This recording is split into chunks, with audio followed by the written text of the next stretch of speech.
I have spent a long time studying myself, my awareness, my consciousness, with the sincere intention of knowing who I truly am.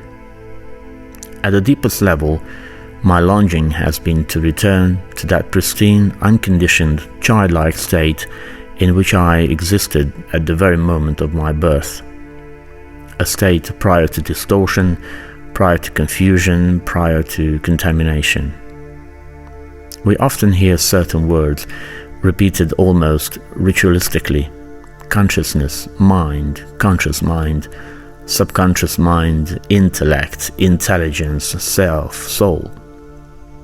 These terms circulate endlessly in spiritual discourse, psychology, philosophy, and popular teachings. Yet the assumption is frequently made, especially by those who teach, that their meanings are self-evident, universally shared, and uniformly understood, as if everyone listening holds the same internal definition, the same conceptual map. But this is simply not the case. Each individual interprets these concepts differently. Even those who attempt to explain or teach them tend to use these words interchangeably or inconsistently, often without acknowledging the ambiguity inherent in them. I even asked an advanced AI system to define these terms separately, and it too implicitly admitted that they cannot be cleanly isolated because they are deeply interconnected. In practice, many teachers and gurus blur the boundaries between these concepts, using them out of context or without precision.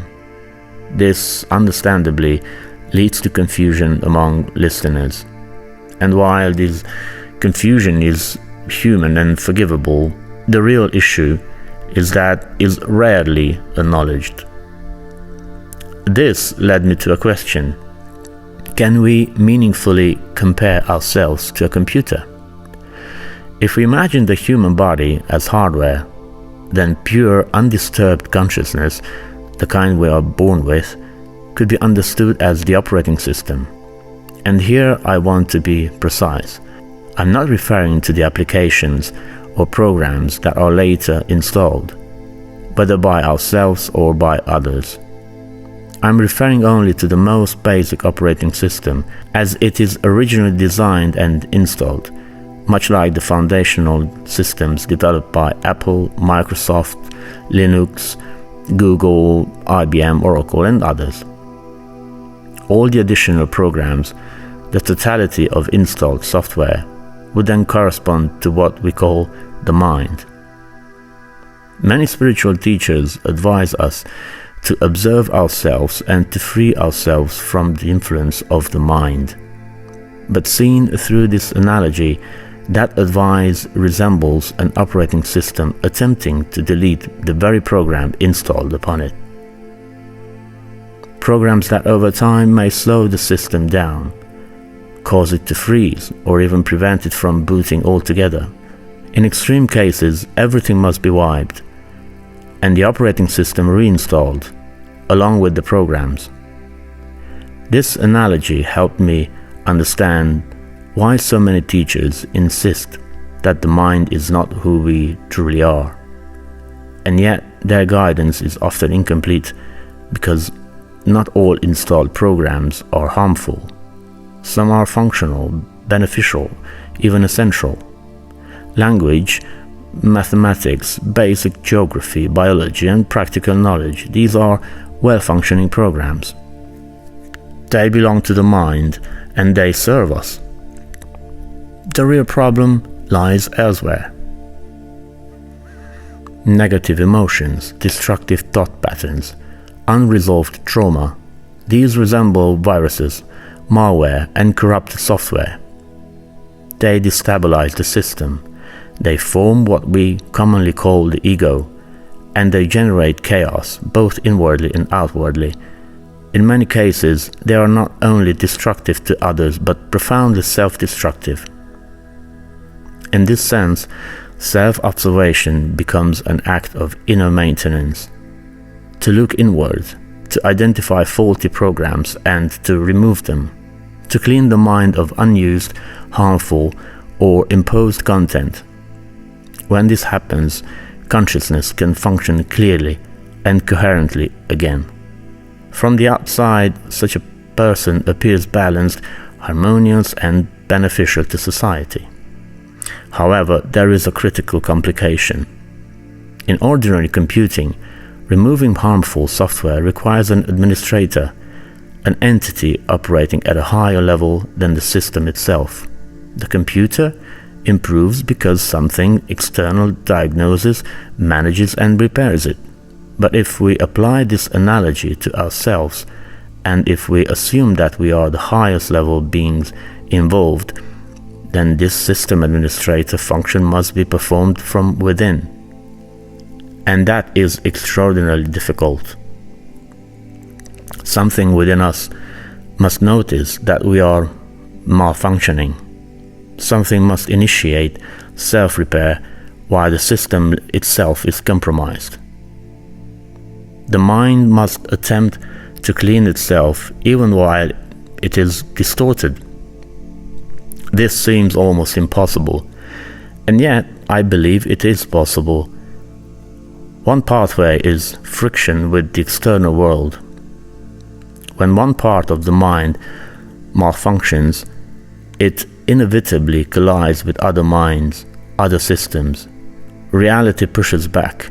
Through this resistance, awareness may arise. The external world can serve as a mirror. But what if the external world itself is distorted? What if it pressures us to delete a program that is actually healthy, meaningful, and authentic, simply because it doesn't conform? In such cases, without a protective program, what we might call self-confidence or inner trust, we may delete something valuable out of fear. True self-confidence, however, only functions correctly when grounded in lived experience and clarity. Alternatively, the operating system itself may have been designed with built-in defenses, antivirus mechanisms, self-regulation, resilience. In that case, consciousness itself can discern when to remove and what to preserve.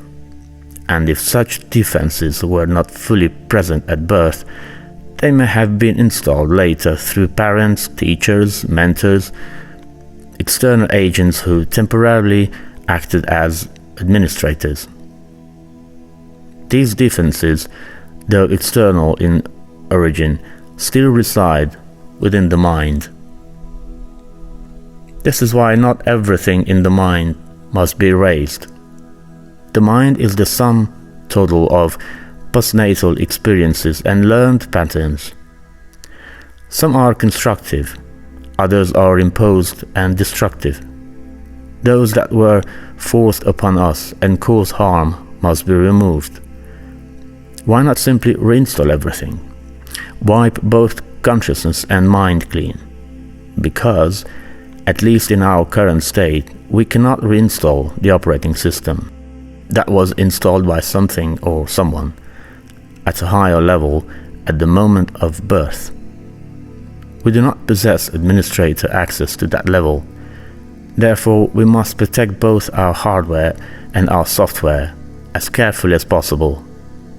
We are far more fragile than we like to admit. If we follow this logic further, an inevitable question emerges. Can this invisible administrator repair or restore the system if it completely fails, if we die? I believe the answer is yes. But then another question arises. Is the mind the collection of programs, memories, experiences, backed up somewhere? If it is, then consciousness could be installed into a new body and the mind restored as well. In that case, we would function much as we did before. The only remaining question is, would the administrator choose to do so? I hope you found this reflection meaningful. And if you would like to hear more conversations of this mind-expanding nature, you can help guide the YouTube algorithm through likes, shares, thoughtful comments, and, of course, subscribing. Thank you sincerely for listening.